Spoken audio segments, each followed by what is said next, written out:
Introduction to risk pooling in supply chains.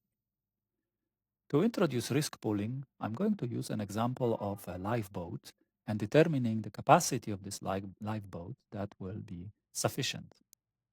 So consider we have a large cruise ship and we need to design lifeboats for it. And we assume a person's weight is normally distributed with mean 160 pounds and standard deviation 30 pounds. And we assume that boats must be designed to accommodate all passengers with a very high likelihood, P 99.997%. Now, cost of the boat, assume, is proportionate to the weight of carrying capacity. So let's just assume that's the case. And we want to calculate savings, if there are any, accruing from having boats to carry 4, 16, or 64 persons relative to a single person boat or single person boats. And then we will repeat the same exercise, assuming sigma is 50 instead of 30, right? 50 pounds. So note that the key calculation here will be, as in the news vendor model, will be that we need the capacity of the boat to be large enough with probability P for a weight, a total weight of mu n and sigma n, where mu n and sigma n is the distribution of the weight of n persons. And now notice that this distribution has a mean equal to n times mean of a single person, but standard deviation, assuming independence, will be square root of n times sigma. So standard deviation will increase at a slower rate. So coefficient of variation will be dropping when n is increasing. So if we do those calculations, for the sigma 30, right, and we consider number of passengers per boat, 1, 4, 16, and 64, the mean is proportionately increasing. Sigma is increasing at a slower rate with square root of n. And then we can calculate using this norm in function the boat capacity that is necessary to accommodate one person, 4 people, 16 people, and 64 people, right? And so, of course, this is a much larger boat, or right? These are numbers are much larger, but right as we increase the number. But notice that, of course, this number is for 4 people. So if you divide by the number of people, you get capacity per person that is actually much smaller than 280.3 here, right? So in order to accommodate all people with this probability 99.97, right, this probability here, we need much less space and therefore much less cost when we have a boat for 4 people.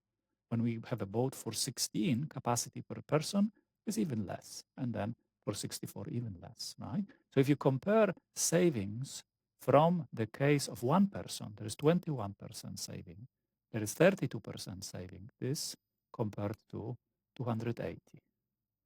And then there is 38% of saving when we compare this case again to a single person.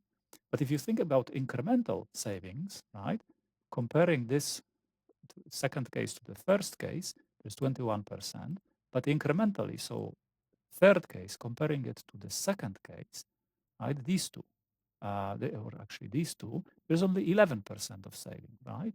So the amount of saving from actually increasing the number 4 times, right? Here we went from 1 to 4, right? Then we went from 4 to 16. So again, we increased 4 times.